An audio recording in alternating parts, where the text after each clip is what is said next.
ស្ងួនពងងារប្រលឹងថ្លើម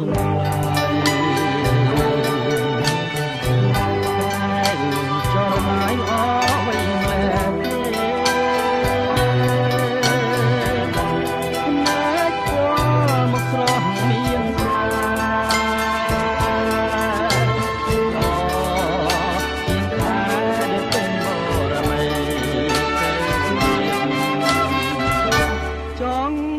ច្រៀងបំពេឲ្យចង់កំប្លែងឲ្យស្រីញញឹមចង់ចាប់ទាំងព្រឹកប្រលឹមចង់តែទិនរិទ្ធាន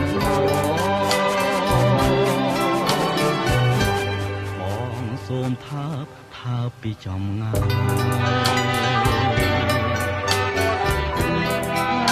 ផាមឆាយក្នុងក្តីស្រមៃសូមយកសពទាំងយក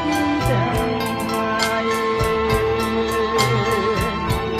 ឃើញតែថ្លៃកុំឃើញយ៉ាងណាសូមសារភាពក្រាបដល់ធរណី